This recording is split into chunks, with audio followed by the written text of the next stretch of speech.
इस लेक्चर में जो है सॉलिड स्टेट से रिलेटेड बहुत सारी प्रॉब्लम्स हैं जो थोड़ा सा आपको प्रैक्टिस करनी है, क्योंकि चैप्टर कंप्लीट होने के बाद हम लोगों को जो है बहुत छोटे छोटे टर्म्स और काफी कुछ न्यूमेरिकल हैं, कुछ थ्योरेटिकल क्वेश्चन है, कुछ कंसेप्चुअल क्वेश्चन है जो बहुत सारे कंसेप्ट को डिटरमाइन करते हैं, है ना।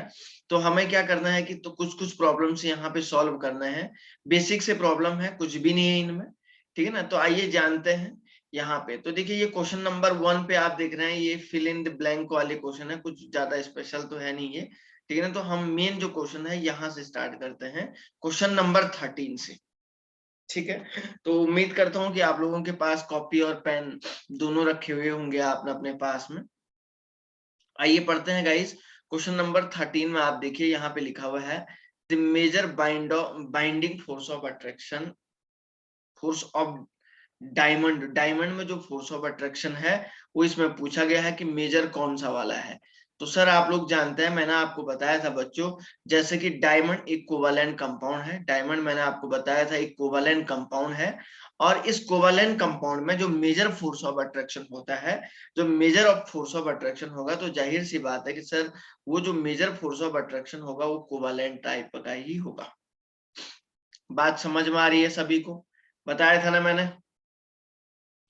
ओके, क्वेश्चन नंबर 14 देख लीजिएगा, the major binding force in silicon. काफी इंपॉर्टेंट है ये डायमंड और ये 14 वाला जो क्वेश्चन है, ये दोनों के दोनों बहुत ज्यादा इंपॉर्टेंट है। एग्जामिनेशन पॉइंट ऑफ व्यू से इनका काफी ज्यादा रोल है, समझ रहे हैं ना। एग्जामिनेशन पॉइंट ऑफ व्यू से इनका काफी ज्यादा रोल है। तो यहाँ पे इसके बाद नेक्स्ट वाला क्वेश्चन आप देख रहे हैं बच्चों, the major binding force in silicon. तो सिलिकॉन में सिलिकॉन की बात कर रहे हैं, तो सिलिकॉन आपको पता होना चाहिए कि सर सिलिकॉन जनरली जो है इस तरीके से आप जानते हैं बच्चों, जो भी कंपाउंड बनाता है कार्बन की तरह ही बनाता है। तो मेजर इसमें हम लोग बोलते हैं, इसमें भी कोवैलेंट फोर्स ऑफ अट्रैक्शन ही होता है, कोवैलेंट बॉन्ड इसमें होता है, ठीक है ना।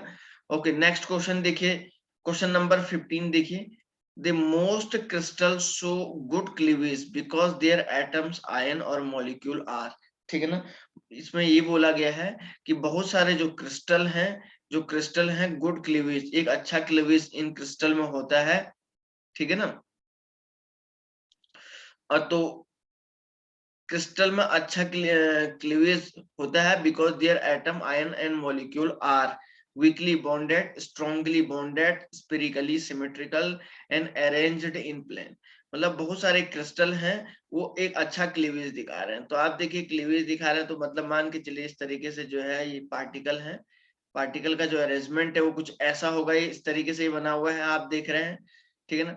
अब पार्टिकल का सर जब अरेंजमेंट ऐसा बना हुआ होगा, तो जरा ध्यान से देखिएगा सर, जब पार्टिकल का अरेंजमेंट ऐसा बना होगा तो ये एक बढ़िया क्लीवेज कब दिखाएंगे? वीकली बॉन्डेड से तो ये टूटेंगे, वीकली बॉन्डेड से ये क्लीवेज नहीं दिखा पाएंगे, ठीक है ना। हम लोग ये बोलते हैं कि जब ये एक ही प्लेन में, जब ये एक ही प्लेन में होंगे, मान के चलिए ये जब एक ही प्लेन में होते हैं, तो इनके बीच में जो आयंस होते हैं वो आसानी से जो है क्लीवेज हो जाते हैं, ब्रेक तब हो जाते हैं आसानी से। इवन वीकली बॉन्डेड से भी टूटते हैं, उतना बढ़िया से जो है क्लीवेज इनमें नहीं हो पाती है। अगर ये एक ही प्लेन में होते हैं ना, तो प्लेन में क्या होता है कि इनमें इक्वल क्या होता है, फोर्स ऑफ अट्रैक्शन होता है, इक्वल फोर्स। तो आपने एक ही प्लेन में, बेसिकली वीक होता है, तो जब एक ही प्लेन में बेसिकली होते हैं तो ये आसानी से ब्रेक डाउन होने की कोशिश करते हैं। उम्मीद करता हूँ गाइज आप लोगों को ये क्वेश्चन समझ में आ गया होगा, ठीक है ना। तो आइए सीखते हैं नेक्स्ट क्या है। तो यहाँ पे सर इसका आंसर आप लोगों को मैंने बता दिया है, इसका जो आंसर है option number D is the correct answer. Sorry, ठीक है ना। ओके, नेक्स्ट देखिए यहाँ पे क्वेश्चन नंबर, सर यहाँ पे आप देख रहे हैं 15 के बाद आप सीधे आइए क्वेश्चन नंबर 16 पे आ जाइए। क्वेश्चन नंबर 16 कौन से टॉपिक पे है? Unit cell 2D and 3D वाले टॉपिक से रिलेटेड ये है। तो क्वेश्चन नंबर 16 में क्या लिखा गया है, the general formula of the ionic compound in the body centred cubic unit cell. जो बीसीसी टाइप का यूनिट सेल होगा, बीसीसी टाइप के यूनिट सेल में जो जनरल फॉर्मूला होगा वो किसी भी कंपाउंड का कैसे हो जाएगा, क्या होगा? तो बहुत ही सिंपल है सर ये तो क्वेश्चन। भाई बीसीसी टाइप का यूनिट सेल आप लोग तो जानते हैं कि सर इसमें जो बीसीसी टाइप का यूनिट सेल होता है, जो बीसीसी टाइप का यूनिट सेल होता है सर, इसमें कॉर्नर पे पार्टिकल होते हैं, और प्लस बॉडी के सेंटर पे, बॉडी सेंटर पे, बॉडी सेंटर पे। तो आप देखिए कॉर्नर पे 8 पार्टिकल होते हैं इंटू 1/8, और यहाँ पे क्या होता है 1 पार्टिकल होता है, तो ये 1:1 का रेशियो, तो A इंटू बी का रेशियो आएगा नहीं आएगा? अरे समझ में भी आ रहा है या खाली कहानी सुन रहे हैं भाई? आ रहा है सर। आ रहा है सर। ओके, तो यहाँ पे बच्चों ए बी टाइप का क्रिस्टल इसमें हो जाएगा। आइए देखते हैं क्वेश्चन नंबर 17 में देखते हैं, if an atom present in the centre of cube the participation of the atom per unit cell, मतलब कोई एटम जो है सेंटर ऑफ क्यूब पे प्रेजेंट है। मैंने ये सब पढ़ाया गया है, ये सब पढ़ाया है क्योंकि जिस टाइप का क्वेश्चन आता है आप लोगों के एग्जामिनेशन में, मैंने उस टाइप की प्रॉब्लम्स आपको पढ़ाई है, इसलिए कोई दिक्कत आपको नहीं होनी चाहिए। कहने का मतलब है कि सर क्यूब के सेंटर में कोई पार्टिकल है, जाहिर सी बात है कि सर क्यूब के सेंटर में पार्टिकल होगा तो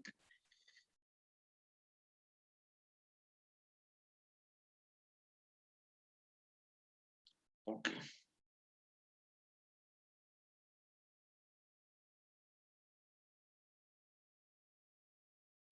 इस तरीके से एक क्यूब का सेंटर है, कोई एक क्यूब है।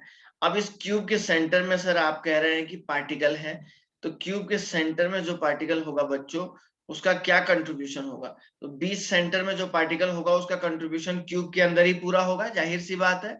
इसका क्या कंट्रीब्यूशन कहीं और जाएगा क्या? कहीं और जाएगा क्या? बोलो बोलो बच्चों, कहीं और जाएगा क्या इसका कंट्रीब्यूशन? No sir. सर इसका कंट्रीब्यूशन कहीं भी नहीं जाएगा, तो सर इसलिए कंट्रीब्यूशन 1 ही होगा इसका कंट्रीब्यूशन। तो गाइज आप देख रहे हैं option number B is the correct answer. Clear हुई बात? आइए क्वेश्चन नंबर 18 देखते हैं। क्वेश्चन नंबर 18 में लिखा हुआ है an ionic compound AXBY occurs in FCC type of the crystal with the B ion at the center of each face and A ion occupy corner of the cube. Give the formula of AY, AX and BY. सबसे पहली बात तो समझना ये जरूरी है कि sir question की लैंग्वेज क्या लिखी गई है, क्वेश्चन की लैंग्वेज क्या लिखी गई है, ठीक है ना। क्वेश्चन की लैंग्वेज में क्या लिखा गया है? क्वेश्चन की लैंग्वेज में लिखा गया है एन आयनिक कंपाउंड AXBY, मतलब कोई कंपाउंड AX और BY कंपाउंड है, ठीक है ना। In FCC crystal B ion at the centre of edge face, तो जो है B ion centre of face पे मिल रहा है 6:1/2 के रिस्पेक्ट में, क्योंकि 6 फेस सेंटर होते हैं और एक फेस सेंटर का जो कंट्रीब्यूशन होता है वो 1/2 होता है, ठीक है ना। And A ion occupy corner of cube, अब ए कॉर्नर, तो कॉर्नर पे कितने होते हैं 8 होते हैं, तो 8 पार्टिकल का 1/8 हो जाएगा। तो बच्चों यहाँ पे कितना हो जाएगा 3 हो जाएगा, यहाँ पे 1 हो जाएगा। तो बच्चों ये फॉर्मूला AB3 आएगा नहीं आएगा, आप बताओ भाई, आप बताइए AB3 आएगा नहीं आएगा ये फॉर्मूला? देखिए ठीक है ना। तो sir option number A is the correct answer, ठीक है ना। Option number A is the correct answer, A is the correct answer. आइए क्वेश्चन नंबर 19 को पढ़ते हैं। ए solid compound contain X, Y and Z atom in cubic lattice with X atom occupying the corner, Y atom in the body center position and Z atom at the center of face of unit cell. What is the empirical formula of the compound? सबसे पहले हमें question की language समझने की जरूरत है। Question में क्या कह रहा है कि कोई एक सॉलिड है जो X, Y और Z से मिलके बना हुआ है, ठीक है ना। कोई एक सॉलिड है, कह रहा है कि सर जो X, Y और Z से मिलके बना हुआ है, जिसमें वो कह रहा है कि X atom occupying the corner, ये X है, ये Y है और ये Z से मिलके बना हुआ है। X कॉर्नर पे मिल रहा है, X आपका कॉर्नर पे मिल रहा है, ऐसा लिख लीजिएगा आप लोग, ठीक है ना। और दूसरा वो कह रहा है Y बॉडी सेंटर, तो बॉडी सेंटर को BC लिख दिया मैंने, ठीक है ना, बॉडी सेंटर पे मिल रहा है। And Z atom at the centre of face, तो FC फेस सेंटर पे Z मिला है।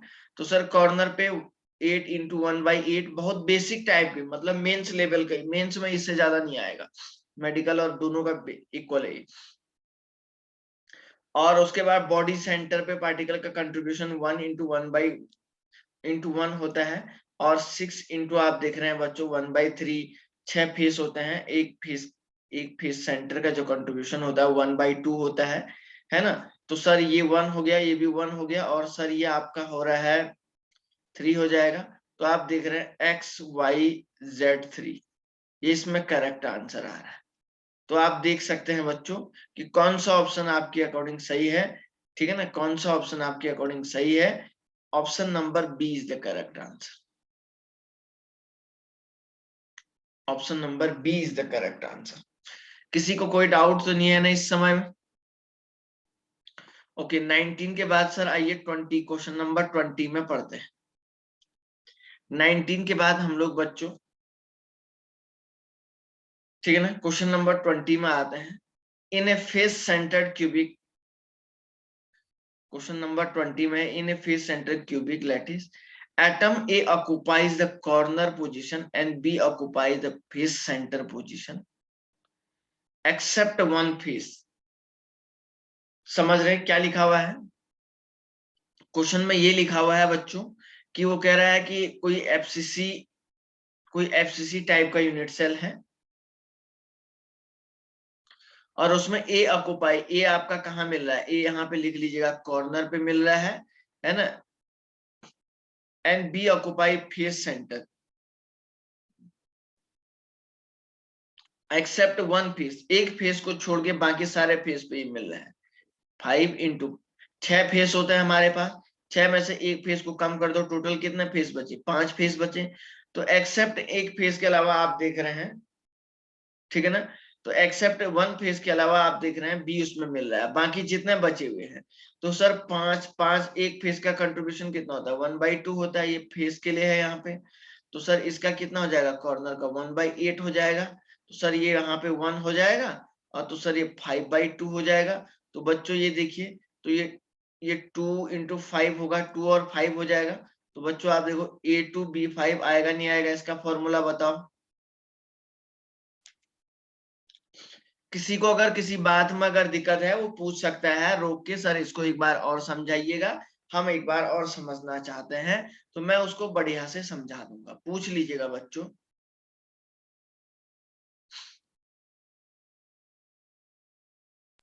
सो हम्म, तो ये वाला क्वेश्चन एक बार दोबारा समझा दो प्लीज।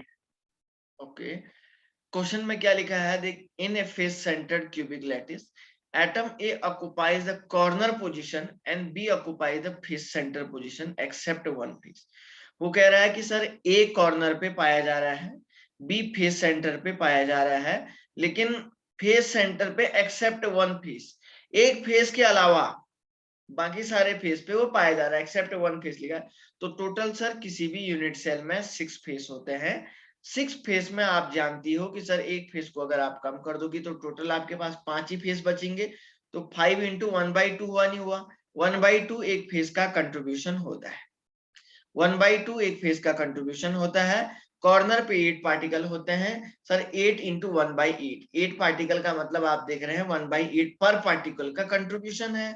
तो सर यहाँ पे 1 हो जाएगा, यहाँ पे 5/2 हो जाएगा। इसको सिंपल करने के लिए मैंने इसको 2 से मल्टीप्लाई कर दिया पूरे इक्वेशन को, इधर 2 से 2 कैंसिल होगा, तो ये ऐसा बन जाएगा। तो A2B5 आया समझ में? Yes sir. Okay, question number next देखो बच्चों, क्वेश्चन नंबर 21 आपके पास है। In a face centred cubic lattice a unit cell is shared equally to how many unit cell. कोई एक यूनिट सेल, ठीक है ना, कोई भी एक यूनिट सेल जो है कि इक्वली कितने यूनिट सेल में जो है ये शेयर होता है, ठीक है ना। अब एफसीसी है, तो आप देख रहे हैं कोई भी यूनिट सेल, एक यूनिट सेल की अगर हम बात करते हैं तो 8 यूनिट सेल में हम बात कर पाएंगे। देखो क्यों? कॉर्नर का एक पार्टिकल है ना, कॉर्नर का एक पार्टिकल है। देखो फेस वाले की अगर हम बात करेंगे तो देखो 4 में तो ये यूनिट सेल शेयर नहीं हो पाएगा। एक मिनट है, एक मिनट में इसमें थोड़ा सा, इसमें हम लोग जो है एक लॉजिक लगाते हैं यहाँ पे।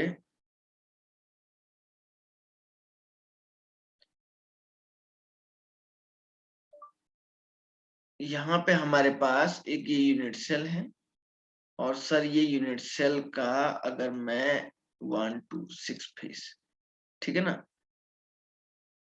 इसका आंसर 6 होगा बच्चों, ठीक है ना। In a face-centered cubic lattice, a unit cell is shared equally to how many unit cell?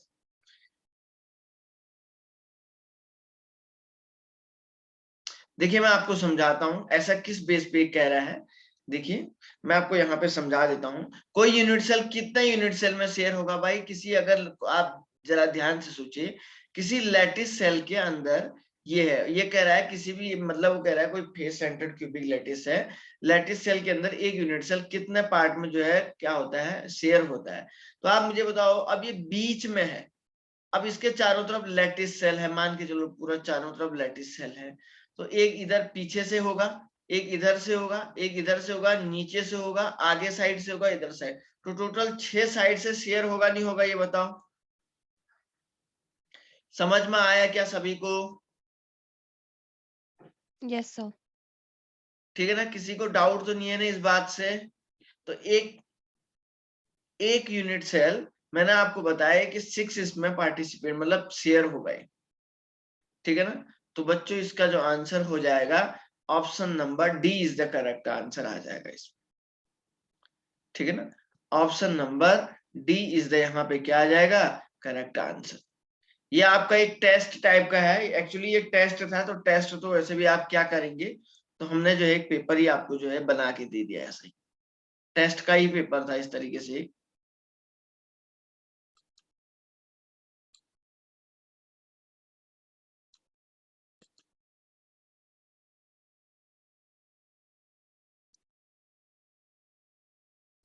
Okay, आइए नेक्स्ट टाइप के क्वेश्चन को पढ़ते हैं। Hexagonal close packed arrangement of ion is described. अब कैसे, कौन सा लेयर इसमें जो है बच्चों, कौन सा लेयर ऐसा है जो हेक्सागोनल क्लोज पैकिंग को डिफाइन करेगा, जरा बताइए तो। सर सी। तो आप देख रहे हैं, बिल्कुल मैंने आपको बताया था, जो पार्टिकल का अरेंजमेंट होता है हेक्सागोनल क्लोज पैकिंग में, ये ए बी टाइप का होता है। तो जो लेयर का अरेंजमेंट है वो मैंने पढ़ाया है आपको, इस तरीके से होता है ना, यहाँ से एक सीधी लाइन खींची होती है ऐसे। अगर आप इसको ए लेयर बोल रहे हैं तो देखो इसके बीच में डिप्रेशन जनरेट हुआ है, तो इस डिप्रेशन के ऊपर हम दूसरा पार्टिकल ऐसे रख रहे थे ना, ऐसे हम दूसरे पार्टिकल को रख रहे थे, फिर उसके ऊपर डिप्रेशन जनरेट हो रहा है, उस डिप्रेशन के ऊपर हम नेक्स्ट पार्टिकल रख रहे, तो ऐसे ऐसे करके आपको एक हेक्सागोन सा बन रहा था, बीच में एक हेक्सागोन सा मिल रहा था। एक हेक्सागोन जो मिल रहा था, तो उसको हम जो है, जो डिप्रेशन के बाद जो है, डिप्रेशन पे जो दूसरी लेयर आ रही थी, उस लेयर को बी बोल रहे थे। तो मैंने बढ़िया से इसको समझाया है आपको, तो ए बी टाइप की लेयर इसमें बनती है, ठीक है ना। तो इसके लिए यही करेक्ट आंसर है। ओके, अब नेक्स्ट देखिए भाई कौन सा क्वेश्चन है। नेक्स्ट बच्चों आपके पास क्वेश्चन नंबर 23 है। तो देखिए, in a close packed structure of a metallic lattice, the number of nearest neighbour of metallic atom, ठीक है ना। अच्छा, closed packed structure of metallic lattice का मतलब समझ रहे हैं, सीसीपी की बात कर रहा है, तो सीसीपी में कितने होंगे भाई इसके नंबर ऑफ नियरेस्ट नेबर, जरा बताइए तो।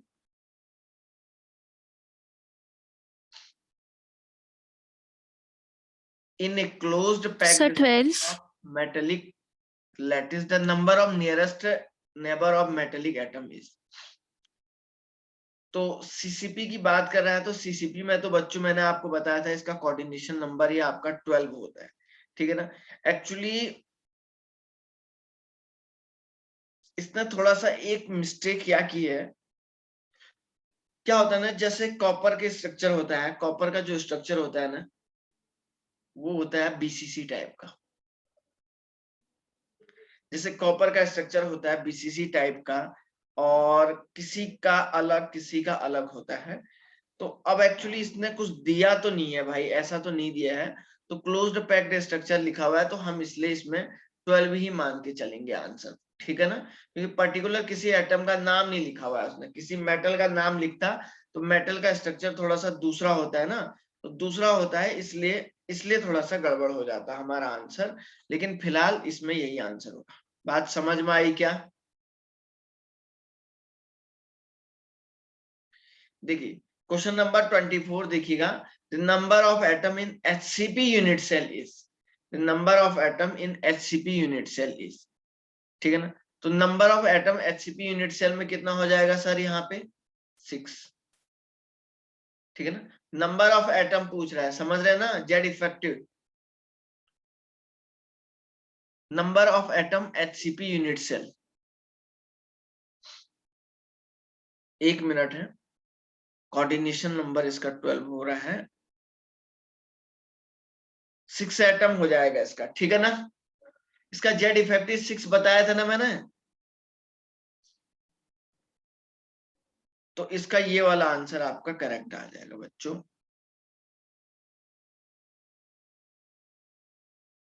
ठीक है ना, ओके। क्वेश्चन नंबर 25 देखिए भाई, क्वेश्चन नंबर 25 आप लोगों ने किया हुआ है, the total volume,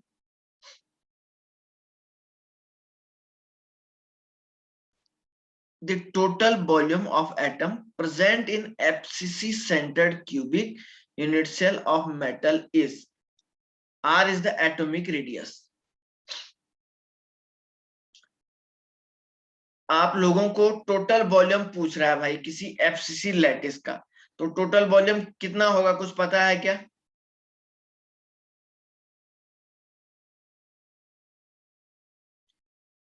FCC lattice का बच्चों आप लोगों को कैसे निकालना है मैं आप लोगों को बता देता हूं, क्या कोई बता सकता है कैसे निकालना है?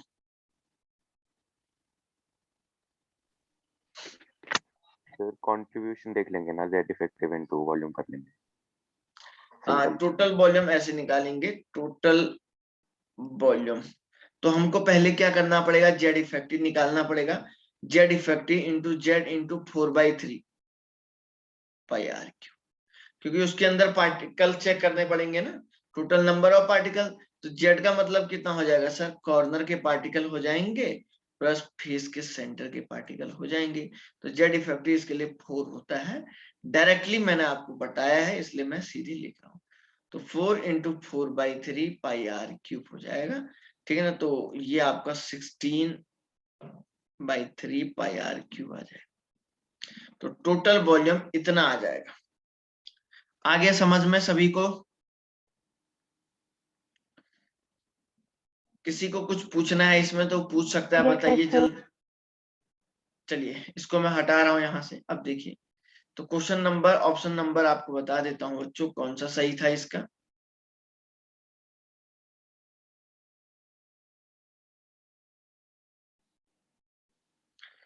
ऑप्शन नंबर डी सही था। मैं इसको आज जो है इस पेपर को दोबारा भी करिएगा घर पे सॉल्व, आराम से सॉल्व करिएगा।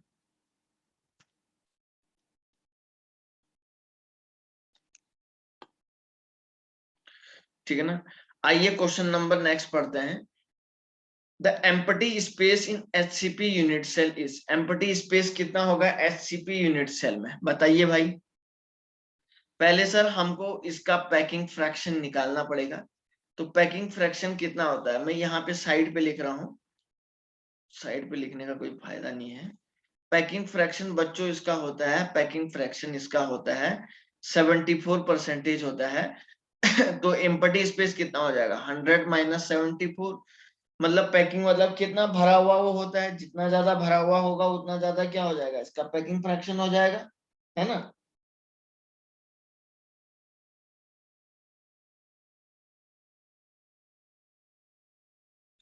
ठीक है ना, तो सर ये 100 में से 74 को आप माइनस कर दोगे तो सर ये 26% आपका क्या हो जाएगा, 26% सर आपका ये क्या आ जाएगा, इसका एम्प्टी स्पेस आ जाएगा। शायद मैंने बताया भी होगा, नहीं भी बताया तो आप लोग समझ सकते हैं।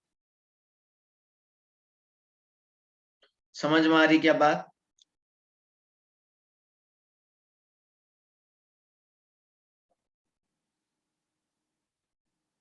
कुछ option number D is the correct answer, ठीक है, ओके।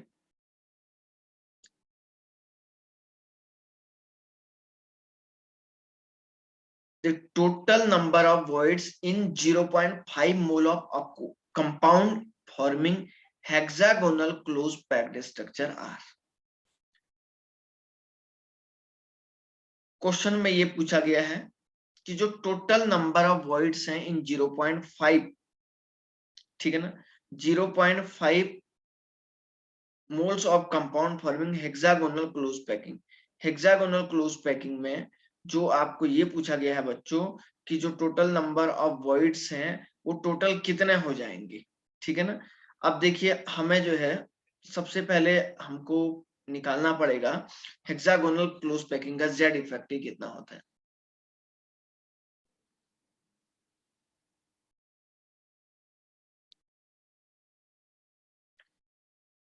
एक्चुअली इसमें मैं आपको बता देता हूं,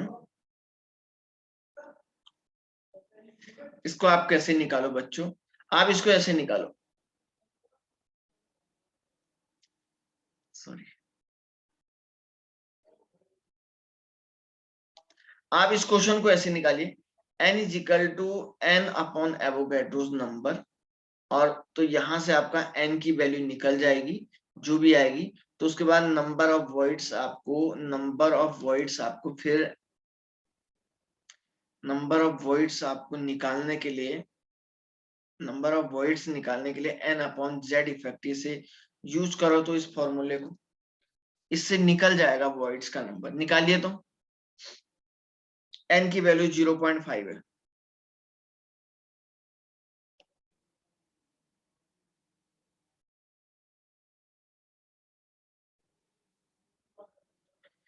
इससे नंबर ऑफ आपके यूनिट सेल निकल जाएंगे ना।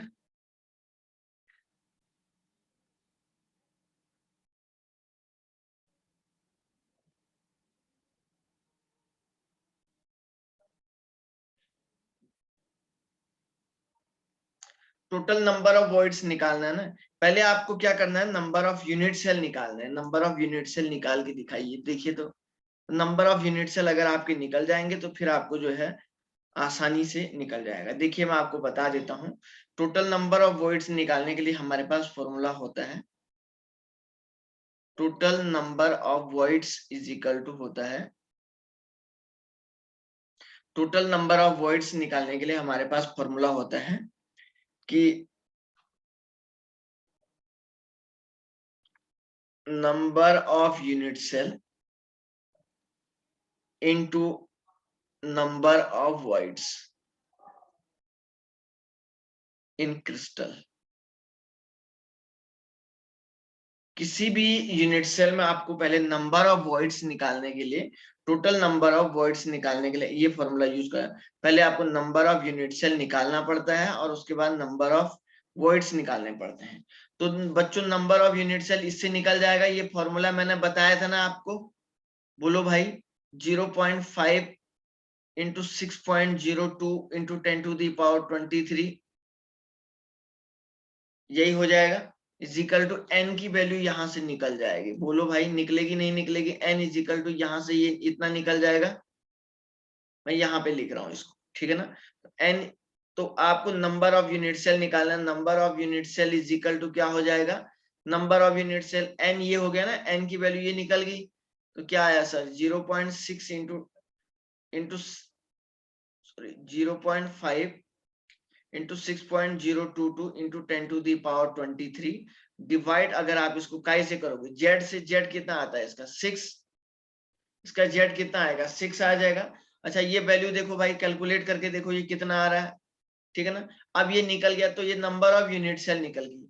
तो बच्चों एक बात बताइए, नंबर ऑफ ऑक्टाहेड्रल वॉइड्स, अगर नंबर ऑफ एटम अगर किसी एचसीपी यूनिट सेल में, फॉर एचसीपी यूनिट सेल में, किसी भी एचसीपी यूनिट सेल में नंबर ऑफ एटम मैंने कहा था अगर n है, तो नंबर ऑफ ऑक्टाहेड्रल वॉइड्स कितने होंगे, ऑक्टाहेड्रल वॉइड्स कितने होंगे भाई, n ही होंगे। और नंबर ऑफ टेट्राहेड्रल वॉइड्स कितने होंगे, क्या बोला था, टीडी वॉइड्स कितना बोला था, 2n बोला था। तो बच्चों सर नंबर ऑफ एटम 6 है तो ऑक्टाहेड्रल वॉइड्स भी 6 होंगे, टेट्राहेड्रल वॉइड्स 12 होंगे, तो टोटल नंबर ऑफ वॉइड्स कितने होंगे, नंबर तो ओवरऑल उस एचसीपी में टोटल नंबर ऑफ वॉइड्स कितने होंगे, टोटल नंबर ऑफ वॉइड्स कितने हो जाएंगे, 6 + 12 = कितना हो जाएगा? 18 आएगा, नहीं आएगा? अब ये जो नंबर ऑफ वॉइड्स है ये आ गया इसमें, तो सर अब आपको टोटल नंबर ऑफ वॉइड्स निकालने हैं। टोटल नंबर ऑफ वॉइड्स, ठीक है ना? इसको टोटल नंबर ऑफ ना भी बोले तो चल जाएगा, इसको नंबर ऑफ वॉइड्स बोली खाली।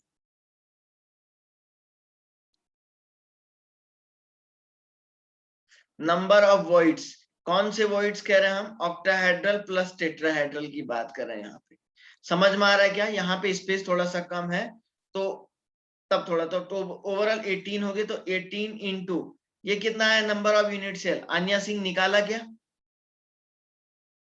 Sir, 1/2 into 10⁻23.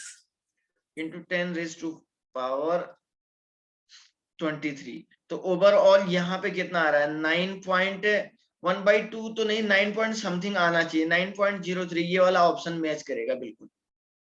समझ रहे हैं ना? इंटू 10⁻23। समझ रहे हैं ना बच्चों? ये तो ऑप्शन नंबर आपका जो है सी वाला करेक्ट आंसर है, आप देख लीजिएगा।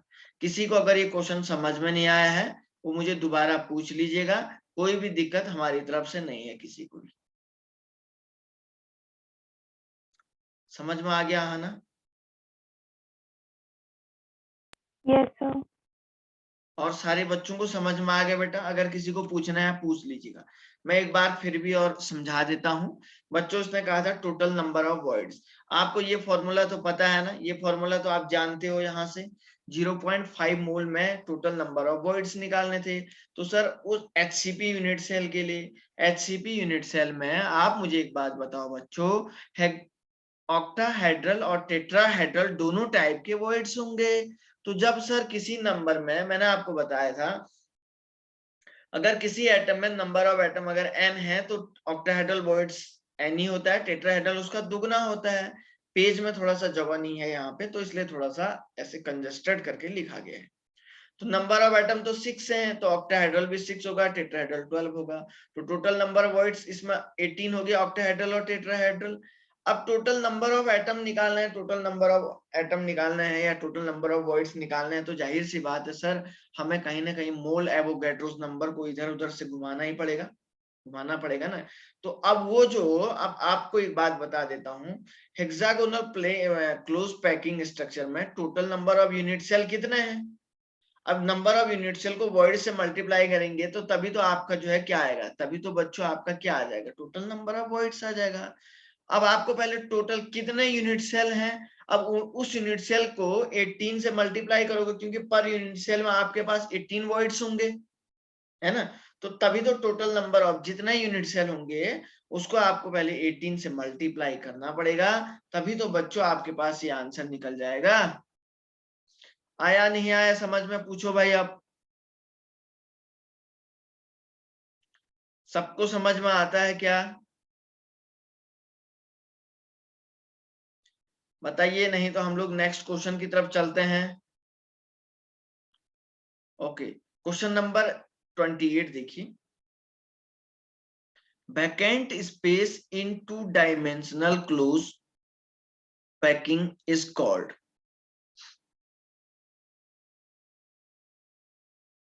अच्छा हाँ भाई, ये एक बात, ये मुझे एक बात आप लोग बता दीजिएगा कि सर ये जो आपका जो वैकेंट स्पेस है, ये 2 डायमेंशनल में इसको क्या बोलते हैं? बताइए तो जरा, इनमें से क्या बोलते हैं? कौन बच्चा बताएगा? बताओ तो थोड़ा।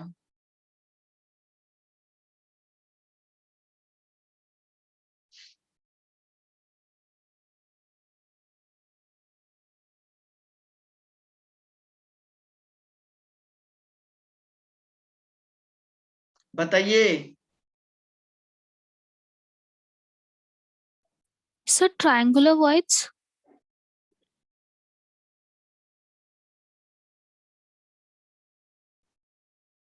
Vacant space in 2 dimensional close packing is called. चारों ऑप्शन को पहले आप अच्छे से देखिए।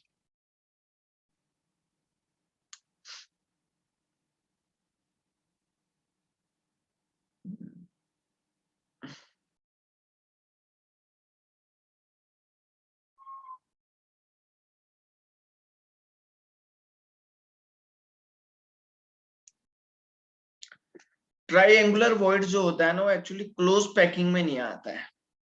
जो ट्राइएंगुलर जियोमेट्री है ना वो क्लोज पैकिंग में नहीं आता है। नहीं समझ रहे हैं क्या? अन्या सिंह, Yes, sir. मैं आपको समझा रहा हूं सर। जो आपका ना ये आपका ये होता है ना, क्या नाम है इसका, ओके। जो ट्राइंगुलर होता है ना ये एक्चुअली क्लोज पैकिंग में नहीं आता, ये तो बस एक ट्राइंगल सा होता है। आपने किसी कंपाउंड में ट्राइंगुलर क्लोज पैकिंग नहीं देखी होगी, देखी क्या? कहीं देखी क्या आपने किसी क्रिस्टल सॉलिड में? नहीं sir. नहीं देखी ना। या तो आपने स्क्वायर क्लोज पैकिंग देखी थी, या आपने सर हेक्सागोनल क्लोज पैकिंग देखी थी, या सीसीपी देखी थी, या बेसिकली एफसीसी देखी थी। तो यहाँ पे टेट्राहेड्रल वॉइड्स भी नहीं होगा, ऑक्टाहेड्रल भी नहीं होगा, तो सर ये वाला करेक्ट आंसर होगा। ट्रायंगुलर वॉइड्स तो बस एक समझाने के लिए बता रहा था मैंने, एक समझाने के लिए बताया गया वो। कहीं पे क्लोज पैक, किसी क्लोज पैकिंग में आपने ऐसी ट्रायंगुलर वॉइड्स या ट्रायंगुलर तरीके से बनता हुआ कहीं देखा क्या? देखा क्या? आपने नहीं देखा होगा, ठीक है ना, किसी ने नहीं देखा, आप ही ने नहीं। तो क्वेश्चन नंबर 29 की तरफ आ चलते हैं। क्वेश्चन नंबर 29 है बच्चों, number of neighbouring spear in both HCP and CCP method of stacking is, क्या होगा?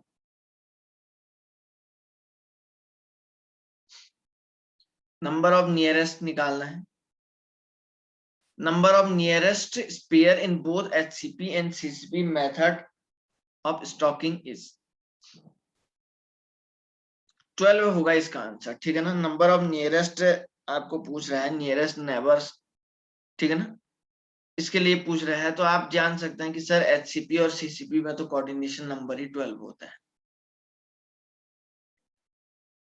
ओके, चलिए बच्चों, यहां तक किसी को कोई दिक्कत है क्या? पूछिए, पूछिए। No sir. किसी को अगर कोई क्वेश्चन पूछना है, देखिए मेंस में इसी लेवल का क्वेश्चन आएगा, ज्यादा बड़ा नहीं आएगा।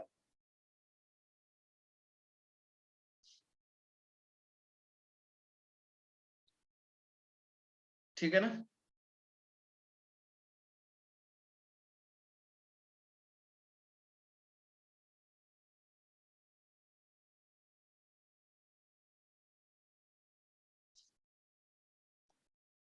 ओके, क्वेश्चन नंबर हम लोगों के पास आता है बच्चों। अच्छा, यहाँ पे थोड़ा सा एक टर्म है,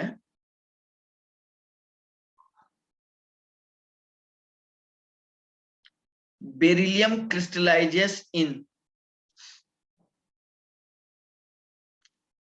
एक्चुअली अब ये थोड़ा सा ना थ्योरेटिकल है, तो आप बेरिलियम कैसे क्रिस्टलाइज करता है वो तो आपको थोड़ा सा याद ही रखना पड़ेगा।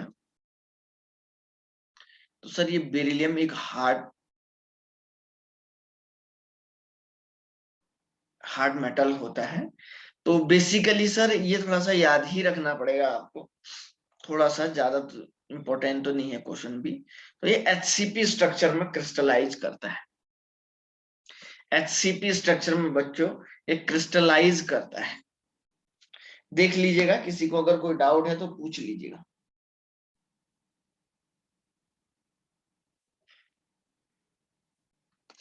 ओके, चलिए बड़े बेटा आगे, कोई दिक्कत किसी को? बहुत ही सिंपल सिंपल से क्वेश्चन है सर, इसमें कुछ भी नहीं है और आसानी से आप इसको कर सकते हैं।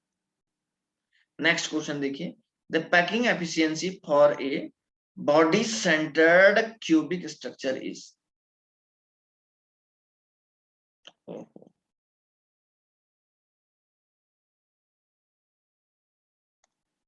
सारे क्वेश्चन पे हो गए।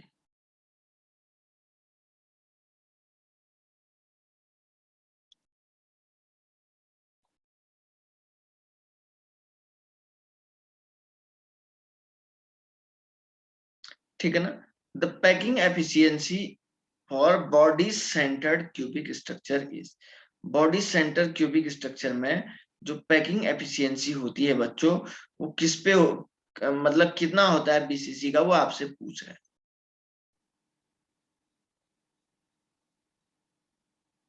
बताओ तो कितना होता है? 0.68, यही तो बोला था मैंने। ओके नेक्स्ट देखिए question number 32, the percentage of free space in body centred cubic unit cell. Body centred cubic unit cell की अगर बात कर रहे हैं तो सर कितना परसेंटेज इसका होगा, तो कितना परसेंटेज ऑफ फ्री स्पेस होगा सर? आपको पता होना चाहिए सर इसमें कितना परसेंटेज, 68% है। 100 को 68 से माइनस कर दो आप, तो कितना परसेंटेज बचेगा? 32% बचेगा। तो ये फ्री स्पेस, इसमें खाली जगह है।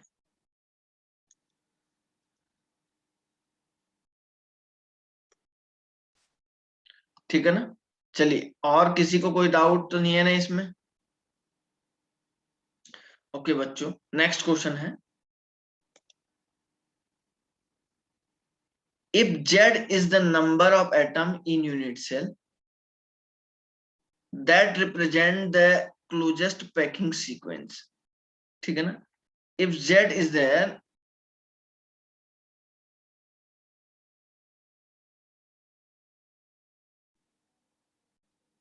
एक मिनट है,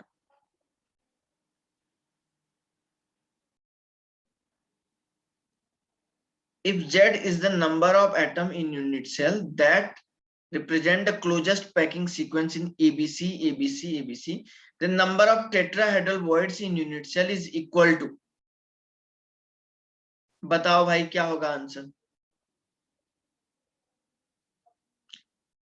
आंसर क्या होगा क्वेश्चन नंबर 33 में?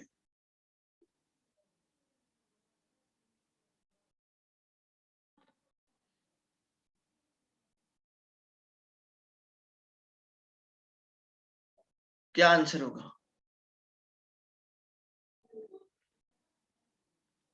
बोलिए sir. Z is the number of atom है तो 2Z के इक्विवेलेंट नहीं आएगा क्या?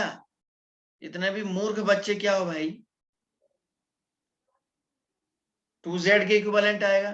क्वेश्चन नंबर 34, क्योंकि N is the number of atom तो टेट्राहेड्रल वॉइड्स क्या हो जाएगा? टेट्राहेड्रल वॉइड्स 2Z हो जाएगा, क्योंकि ऑक्टाहेड्रल वॉइड्स क्या होगा? अगर मैंने कहा था, आपको बताया था, किसी भी यूनिट सेल में अगर नंबर ऑफ एटम N होते हैं, नंबर ऑफ एटम मैंने बताया था बच्चों आपको, अगर N है तो नंबर ऑफ ऑक्टाहेड्रल वॉइड्स कितने होंगे? ऑक्टाहेड्रल वॉइड्स कितने हो जाएंगे? N ही होंगे। और टेट्राहेड्रल वॉइड्स कितने होंगे? 2N होंगे। अब वो कह रहा है number of atom per unit cell, वो कह रहा है Z है, तो टेट्राहेड्रल वॉइड्स कितना होगा? 2Z ही तो होगा।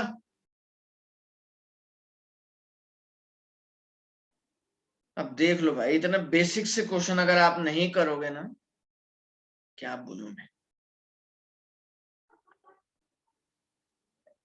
कुछ भी बोलना मेरा फिर आप लोगों को बेकार ही रहेगा। ठीक है ना, कुछ भी बोलना आप लोगों से बिल्कुल बेकार ही रहेगा। क्वेश्चन नंबर ये हो गया, ठीक है ना बेटा। ओके क्वेश्चन नंबर 34 पे आइए बच्चों। The fraction of total volume occupied the atom present in, the fraction of total volume, the fraction of total volume occupied by the atom present in simple cube, कितना होगा भाई? Total volume कितना पाया जाएगा? कोई बता सकता है क्या आप लोगों में से? कोई बता सकता है क्या? The fraction of total volume occupied by the atom present in simple cube.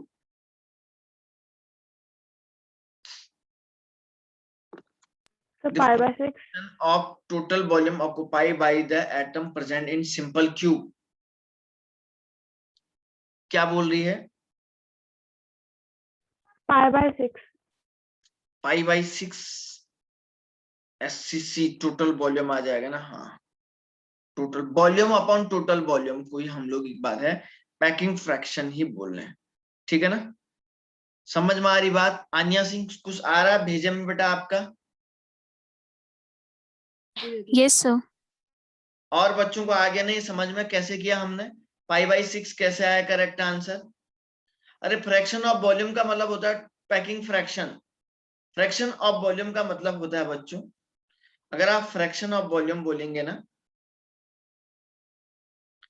Fraction of volume का मतलब होता है कि volume upon total volume VT, तो total volume of unit cell, और वॉल्यूम कितना होगा? वॉल्यूम हम Z into 4/3 pi R cube ऐसा लिख रहे थे, और डिवाइडेड बाई A क्यूब, तो वॉल्यूम अपॉन वॉल्यूम ही तो है, तो इसको फ्रैक्शन ऑफ वॉल्यूम ही तो बोलेंगे। समझ में आई बात? तो मैंने बताया था पाई बाई 6 होता है ना? ओके, क्वेश्चन नंबर आपका नेक्स्ट आ जाइए बच्चों।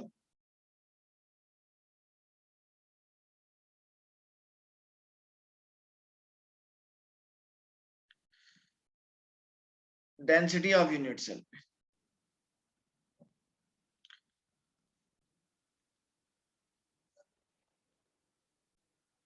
Question number 35। If the A stand for the as length of cubic system, simple cubic, body centered cubic, and fish centered, then the ratio of radii of sphere in this system will be respectively.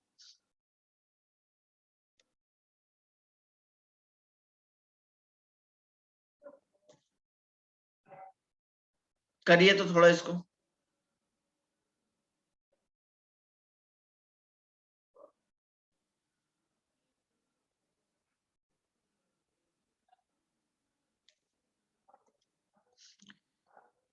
कितना होगा? Radius की बात कर रहे हैं। ए stands मतलब radius किस में पूछ रहा है? FCC, BCC एंड SCC में रेडियस क्या ऑर्डर पूछ रहा है, तो रेडियस क्या होगा भाई बोलो?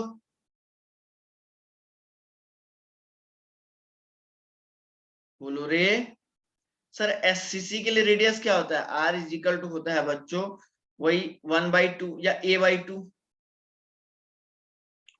बोला था ना, A is equal to 2R होता है बच्चों।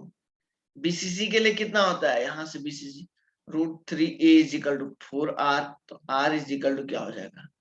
√3A upon 4, √3A upon 4। Sir FCC के लिए कितना हो जाएगा?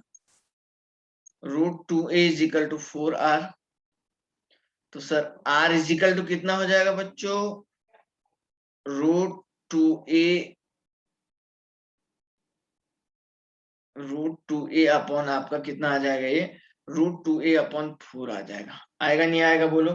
तो आप इसको थोड़ा सा सिंपल करना चाहते हैं, तो सर आप इसको सिंपल करेंगे तो ये शायद आ जाएगा A अपॉन 2√2, यही आएगा क्या अन्या सिंह? Yes, sir. तो बताइए ना फिर कौन सा आंसर करेक्ट जा रहा है? कुछ समझ में आ रहा है? Sir, C. भार्गवी अवस्थी कुछ समझ में आ रहा है आपको? Yes sir. चलिए कम से कम आपको समझ में तो आ रहा है। दीपाक्षी चंद्रा, हाँ जी सर। गुड, कुछ तो आ रहा है sir. Option number C is the correct answer है ना? बड़ा ही सिंपल है। देखो एक्चुअली इसको एक टेस्ट भी, एक्चुअली एक टेस्ट होना था आपका इस चैप्टर का, तो हमने सोचा कि टेस्ट के बजाय आपको वही PDF सॉल्व कर दिया जाए। टेस्ट में आप लोग करते क्या, हो सकता है कोई कहीं से कहीं के देख दाख के जो है मार्क्स लेके आ जाते, लेकिन रियल में मार्क्स बच्चों के पता नहीं लगते, क्योंकि वो लोग जो है चोरी छिपे ये सब करते रहते हैं। चलिए क्वेश्चन नंबर नेक्स्ट देखो बच्चों, 36 है, caesium bromide crystallises in body centred cubic lattice, the unit cell, इसको क्या हो जा रहा है यार आज मार्कर को।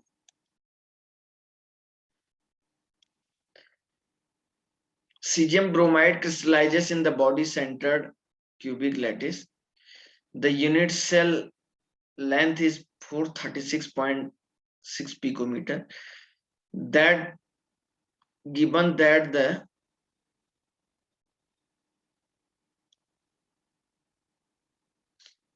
ठीक है ना, given that the atomic mass of cesium दिया गया है आपको, atomic mass of cesium दिया गया है एंड ब्रोमियम का भी दिया गया है, एवोगैड्रोस नंबर दिया गया है, आपको डेंसिटी पूछ रहा है सीजियम ब्रोमाइड की। चलो बच्चों जरा इस क्वेश्चन को करो तो आप। ए की वैल्यू दी है, साफ साफ सारा फॉर्मूला सब कुछ दिया गया है, सब कुछ इसमें दिया गया है। बस देखिए सर ए की वैल्यू दी गई है, ए इज इक्वल टू आपको 436.6 पिकोमीटर दिया गया है ना। तो बच्चों कैसे होगा ये 436.6 इंटू 10⁻⁻12 मीटर में ये आ जाएगा, है ना। और आपको एवोगैड्रोस नंबर सारा दिया गया है, डेंसिटी इज इक्वल टू होता है बच्चों Z इंटू एम अपॉन ए क्यूब इंटू एवोगैड्रोस नंबर। कुछ है ही नहीं सर, पूरा हलवा है ये तो। मास क्या हो जाएगा, सीजियम ब्रोमाइड का मास कितना होगा भाई सर 133 प्लस 80, तो बच्चों ये हो जाएगा 3213, इतना ही करीब करीब आएगा, देख लीजिएगा कुछ 213 AMU, इतना इसका मास आ जाएगा। तो सर Z की वैल्यू कितनी आएगी भाई, सीजियम ब्रोमाइड के लिए कितना बताया था Z, हाँ ना, आप बताओ शाबाश।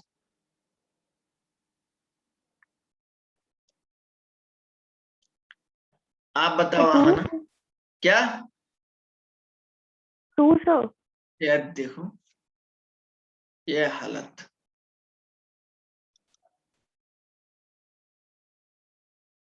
वन बताया था ना सीजियम ब्रोमाइड के लिए। Yes sir. और उसके बाद आप निकालिए इसको फटाफट,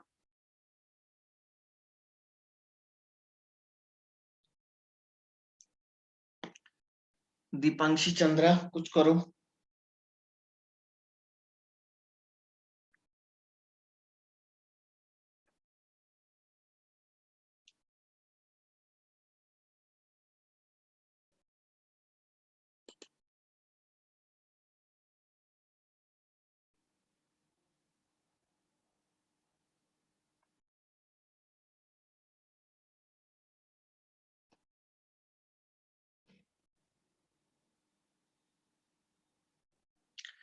ट्वेंटी 25 करीब हमने क्वेश्चन सॉल्व कर दिए हैं अभी।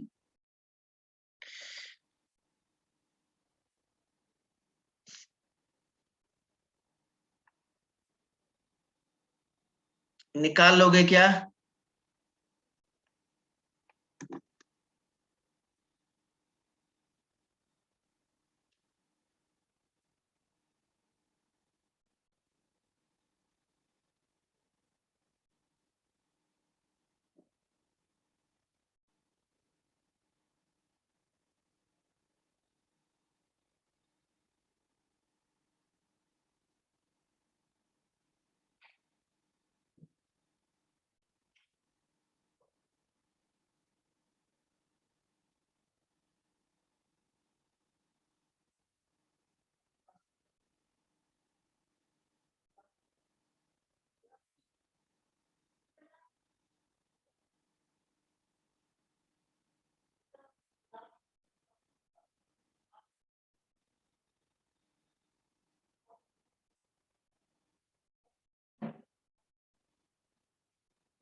सर तो ऑप्शंस क्या क्या है?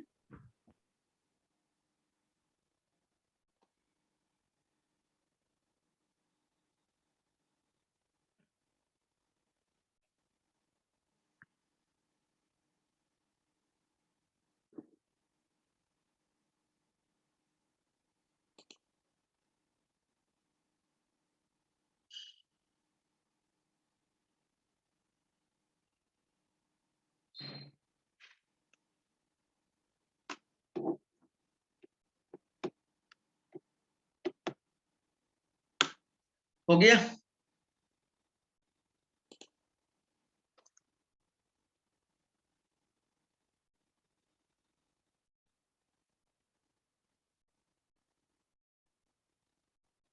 Excuse me sir. सर जब क्वेश्चन में मेंशन्ड है कि ये बॉडी सेंटर है, तो हम Z1 क्यों लेंगे? 2 नहीं लेना अच्छा चाहिए जेड, था। हाँ बॉडी सेंटर जेड, इसमें 2 दिया गया। हाँ ठीक करिए, 2 ही लेना है, सही करिए, मेंशन है इसमें। हाँ हाँ हाँ सही करिए, sorry. Caesium chloride caesium bromide के लिए वैसे जेड की वैल्यू 1 होती है, पता ना आपको, लेकिन इसने दिया हुआ है, खुद ही बॉडी सेंटर मेंशन है। ठीक ठीक ठीक, मैंने बीसीसी देखा नहीं क्योंकि क्वेश्चन आप ही को करना था, तो मुझे ध्यान नहीं रह पाया। Caesium bromide crystallises in the BT, तो जेड की वैल्यू 2 लो।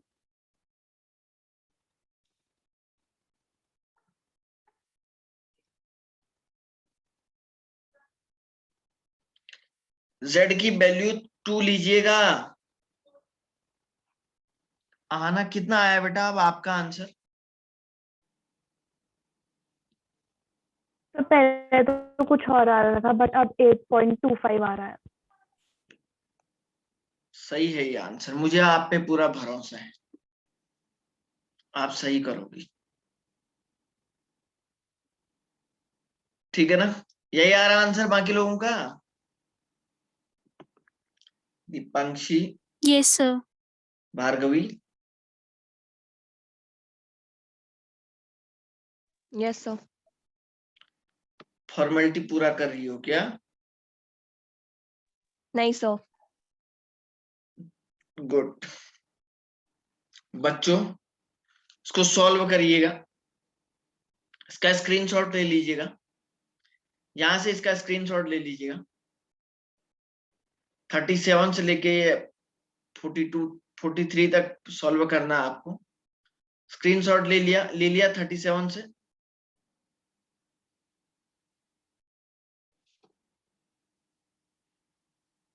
ये ले लो इसको, ठीक है ना? ये आपको सॉल्व करना है, आराम से घर पे करिएगा। बढ़िया, यही मेन लेवल का क्वेश्चन है, इसी लेवल के क्वेश्चन आपको आएंगे, पर थोड़ा सा लैंग्वेज चेंज करके आएगा। बाकी ये बहुत बढ़िया सा लेवल है, इससे कुछ है नहीं ज्यादा। बाकी अलग चीजें बुकलेट में थोड़ा सा ज्यादा लेवल भी है, इसमें थोड़ा फिर भी ठीक है, मॉडरेट है। मॉडरेट सारे स्टूडेंट को समझ में भी आएगा, ठीक है ना? तो चलिए बच्चों, मिलते हैं आप लोगों से, आप लोग इसकी तैयारी करिएगा। और किसी को कोई